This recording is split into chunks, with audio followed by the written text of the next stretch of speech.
we need to be a little bit more patient with ourselves and with our progress. Lack of patience can easily disrupt a journey, be it in wellness, in fitness, in career, in education, wherever it may be. Lack of patience could be disruptive. What's up, dreamers? Welcome to Driving and Vibing. Today I want to talk about patience and the importance of patience, and I'm not talking about being a doctor. If you are a doctor, it is important to have patience, but I'm talking about whatever the actual definition of patience is. I don't know the textbook definition, but I will tell you that patience is absolute key, especially when it comes to your progress. So be patient with yourself, be patient with your progress. What do I mean by that? When you are starting a fitness journey, progress may be slow. There are individual variances. Everybody is different. Some people can progress faster than others. Some people progress slower than others.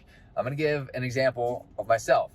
When I first started working out in 2017, day one 2017, I started going to the gym. I was consistent. I've been consistent since, minus COVID, okay, because of the obviously closing of the gym.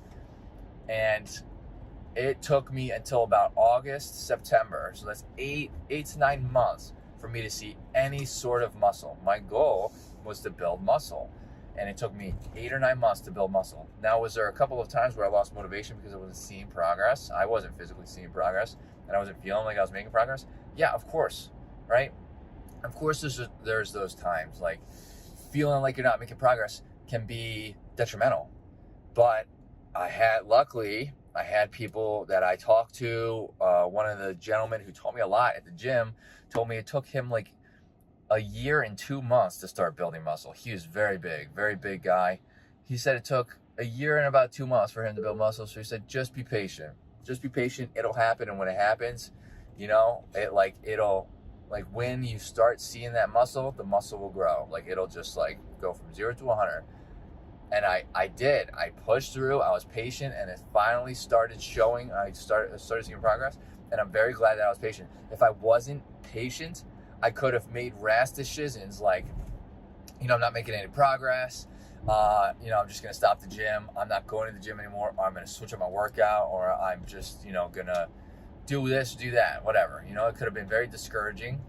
But I was, I took his advice. I was patient. And I'm glad that I was. And you know what that taught me? That taught me to be patient in other areas of life too. It taught me to be patient with people, with friends, with family, in career, in different decisions that are made from people, for people, by myself.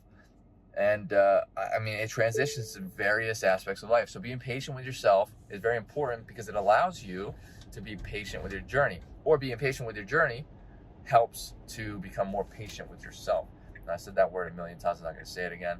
But anyway, that is the importance of patience. And it will stuff and things, okay? I'm not going to drag this out any further. But patience is very important. Let's practice. Stupid turn signal, shut up. Let's practice more patience, okay? If you have any questions, let me know in the comments. If you have anything to add of your own, let me know in the comments. I'd love to get this conversation started. Hit that like button. Helps out the channel. Hit that subscribe button for more content like this. And I'll see you in the next video. Later, dreamers.